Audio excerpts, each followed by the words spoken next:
जय माता दी, जय माता दी। देखो बहनी, बहुत पुरान परंपरा है, बहुत पुरान रीति रिवाज है, जो इतना व्यवस्था होने के बाद में भी आज के ज़माने में भी इंसान अभी भी नहीं सुधरे हैं। देखिए, योगी और मोदी दोनों लोग मिलकर महापुरुष, ये दोनों महापुरुष इतना संविधान के इतना सावधानी, इतना सब चीज़ की व्यवस्था करते हैं, लेकिन आज भी वो लोग नहीं सुधरे हैं। जो पिछड़े वर्ग के हैं वो लोग ना सुधरे हैं, ना कभी सुधरने का नाम लेने की कोशिश कर रहे हैं। दोस्तों देखिए, कहते हैं कि मोदी जी कहते हैं दहेज कानूनन अपराध है, लेकिन अभी भी वो कार्रवाई चालू है। जो दहेज लेकर भी लेते हैं दहेज, कहते हैं कि मुझे सोने के चैन, अंगूठी, मोटरसाइकिल वगैरह वगैरह सब कुछ चाहिए। और लड़की के माँ बाप गरीब होते हुए वो सारी चीज़ें व्यवस्था करते, अपना घर, खेत, मकान, बिजनेस, सब कुछ, अपना ज़िंदगी, यहाँ तक कि अपनी ज़िंदगी दांव पे लगा देते हैं।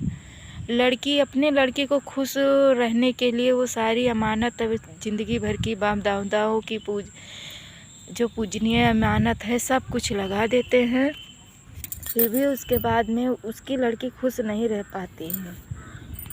वो घर वाले जो ससुराल में रहते हैं, माँ बाप, वो कहते हैं कि हमें दहेज चाहिए, और इसी के खुशी में वो दहेज माँ बाप दे देते हैं कि मेरी लड़की को कोई तकलीफ़ ना हो। और वही लड़की जब उसकी गरीब घर की बेटी जब उसके अपने ससुराल आती है तो उसको इतना कोसा जाता है, इतना तंग किया जाता है कि उसका जीना दुश्वार हो जाता है। दोस्तों, उसके जीने का सारा अधिकार छीन लिया जाता है।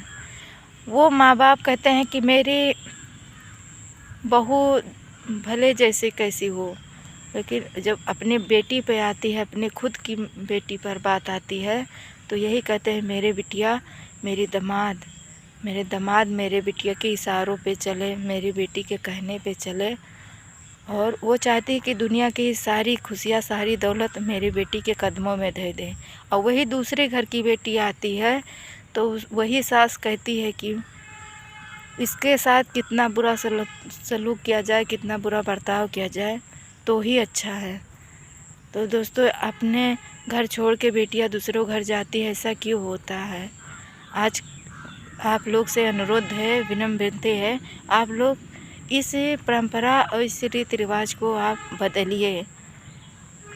नरेंद्र मोदी से विनम्र विनती है कि ये परंपरा, ये सारी चीज़ें बदले। जय हिंद, जय भारत।